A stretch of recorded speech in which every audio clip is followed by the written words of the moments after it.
Salut le renard des surfaces, c'est Fox in the Box, la chaîne qui décortique le foot avec passion et précision. Dans ce numéro, je veux revenir sur l'événement, sur la déflagration, sur ce qui s'est passé hier après-midi au Vanda Metropolitano à l'occasion du derby madrilène entre l'Atlético qui recevait son voisin, le Real Madrid. On a vécu un moment historique, un moment que le foot est le seul à nous donner, un moment où, inattendu, personne ne pouvait imaginer une telle ampleur au score. L'Atlético pouvait gagner, c'est la loi du sport, n'importe qui peut gagner, n'importe qui peut battre n'importe qui, mais l'ampleur du sport nous laisse pantois, nous pousse à des réflexions. Il est vrai qu'avant ce match, et avant qu'on le développe par la suite, les deux équipes n'avaient pas la même configuration, n'étaient pas dans la même forme. Le Real gagnait tous ses matchs en championnat et même en Ligue des Champions face à l'Olympique de Marseille. Mais seulement, le Real ne rassurait pas. Le Real jouait pas bien. Le Real ne proposait rien. Mais à la fin, le Real gagnait. Le Real, comme la saison dernière avec Carlo Ancelotti, n'a toujours pas un vrai collectif où on peut dire que c'est une équipe, c'est une force. Le Real, comme d'habitude, se repose sur ses individualités et notamment Kylian Mbappé qui le porte littéralement depuis le début de la saison puisque Kylian Mbappé a pratiquement marqué dans tous les matchs. Je crois qu'un seul match, il n'a pas marqué. Et à côté, il y a le jeune Arda Güler qui également fait un bon début de saison. On se disait, est-ce que le Real n'était pas, même si ses prestations étaient mitigées, même si ses prestations étaient moyennes, le Real n'était pas en train de monter de puissance? Je pensais la même chose, je me disais, le Real petit à petit, va redevenir une machine et que Xavi Alonso, petit à petit, va trouver son équipe, va trouver sa formule qui va faire en ce que le Real continue à gagner. Mais l'interrogation était, si le Real Madrid a du mal à gagner face à des équipes considérées comme moyennes, plus faibles que lui, quand sera-t-il quand le Real Madrid sera face à un cador? Quand sera-t-il si le Real Madrid se retrouve face à un collectif bien huilé, bien en place? Et on a eu la réponse hier soir sur la pelouse, ou hier après-midi sur la pelouse de Vanda Metropolitano face à l'Atlético. Alors l'Atlético était dans une configuration toute différente, une saison difficile depuis le début, un peu en ronronnant. L'Atlético n'avait gagné qu'un match en championnat, et tout d'un coup, l'Atlético a gagné il y a quelques jours face au Rayo Vallecano pour se rassurer avant le derby. 3-2 en étant mené 2-1 et grâce à un triplé de Julián Alvarez. Julián Alvarez, il va encore faire parler de lui lors du derby. Donc on avait cette opposition-là de forme, cette opposition-là de visage entre les deux équipes avant le derby.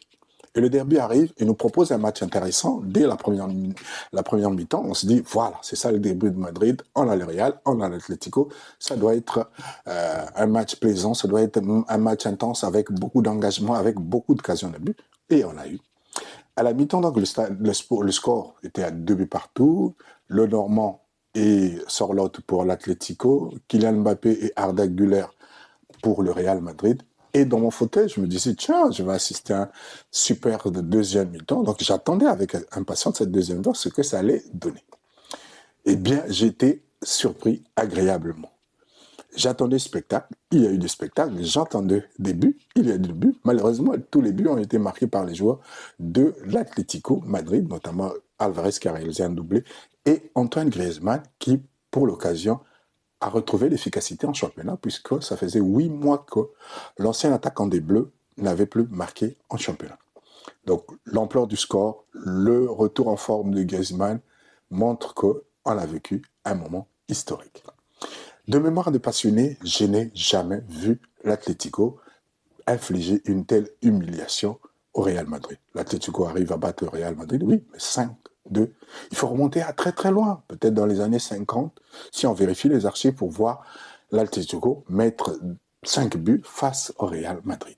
Donc, si on revêt le problème dans l'autre sens, il faut remonter à très loin pour voir le Real Madrid encaisser 5 buts face à l'Atlético. Et ça fait mal pour les Madrilènes, pour les supporters. On a vu sur le terrain le visage de Florentino Pérez qui se décomposait chaque fois que l'Atlético marquait. Il devait se demander qu'est-ce qu'il était en train de vivre. Déjà la saison dernière, lors des 4 classicos face à l'autre ennemi, le Barcelone, le Real n'a pas gagné et le Real a même subi 5-2 en finale de la Supercoupe. Le Real donc commence mal sa saison des derbies, puisque au cours de la saison, le Real a 4 derbies, 2 avec son voisin l'Atlético et 2 le Classico avec l'autre ennemi catalan, le FC Barcelone.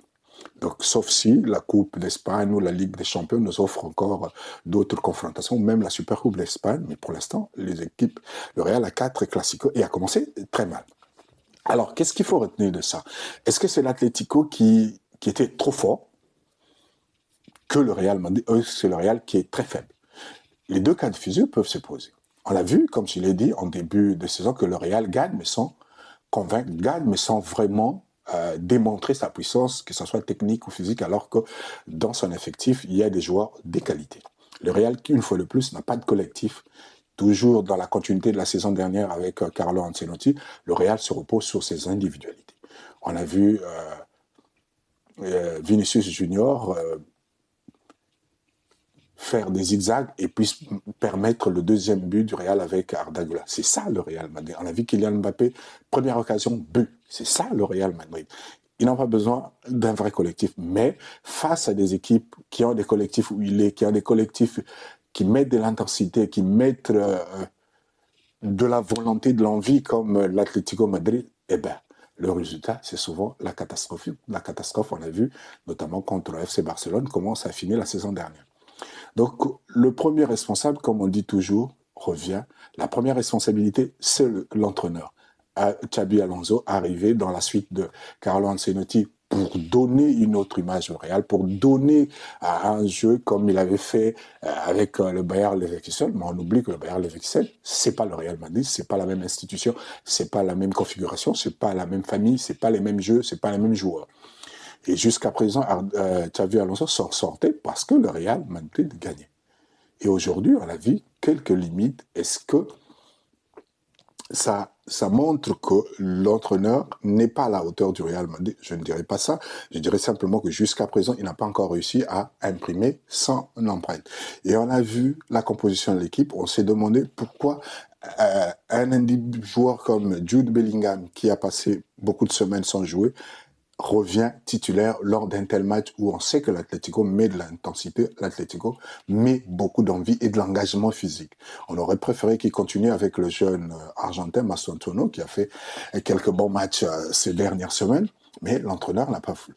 On a vu également des limites au niveau de la milieu de terrain, vite dépassées, vite noyées par le milieu de terrain et par l'envie des Madrilènes, donc des colchonores. Et en défense, il y a eu quelques erreurs des défenseurs qui ont permis quelques buts. Et je reviens sur le milieu, puisque le 5e but de Griezmann est consécutif à une erreur de Valverde qui a assuré une mauvaise passe, qui est sans rappeler la passe de Modric pour Brahim, et Brahim qui n'attaque pas le ballon, récupéré par Koundé, et Koundé qui a marqué le but de la victoire lors de la finale de la Coupe du Roi.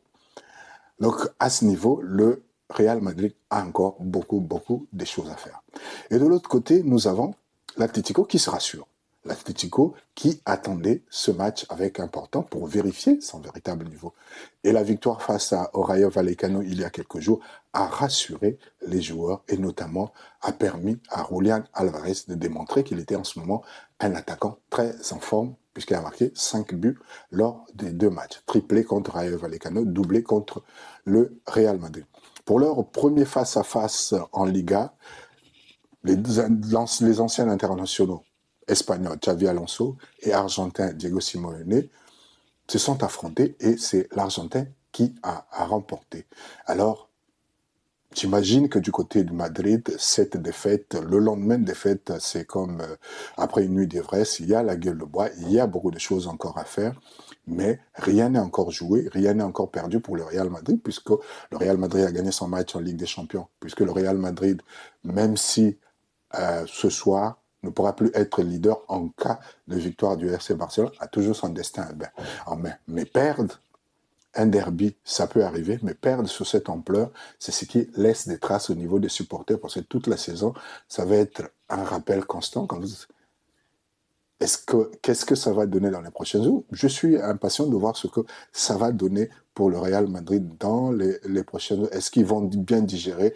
Est-ce que cette défaite va augurer un cycle va ouvrir un cycle de défaites? On ne sait pas encore, on attend. Mais une chose est sûre, ce soir, en cas de victoire du FC Barcelone face à la Real Sociedad, le Real Madrid sera deuxième et le FC Barcelone se passera premier. L'Atlético de Madrid, quant à lui, remonte à la quatrième place avec 12 points. Donc, 6 points de moins par rapport au Real Madrid, c'est beaucoup. L'Atlético se rassure parce que l'Atlético est dans son processus de continuer à monter sur le haut du tableau et qui se passe bien. 2 matchs joués, deux victoires. Et cet après-midi, donc, on va voir si le Real va conserver son titre et sa place de leader. On attend les prochaines semaines pour vérifier si le Real a bien digéré sa défaite. Mais une chose est sûre, ça va laisser des traces et toute l'année, on va peut-être rire, on ne sait pas. L'année dernière, on a eu 4 classicos Real-Barça remportés tous par le Barça. Est-ce que cette fois-ci aussi, c'est l'Atlético qui va prendre sa revanche pendant les 2 derbys de la saison? Nous le saurons dans les prochaines semaines, dans les prochains mois. Et je suis assez, curieux de voir comment tout cela va se passer entre ces 3 clubs, Real, Atlético et surtout le FC Barcelone. Le foot, on l'aime, on le vit et on se retrouve très vite sur Fox in the Box, la chaîne qui décortique le foot avec passion et précision.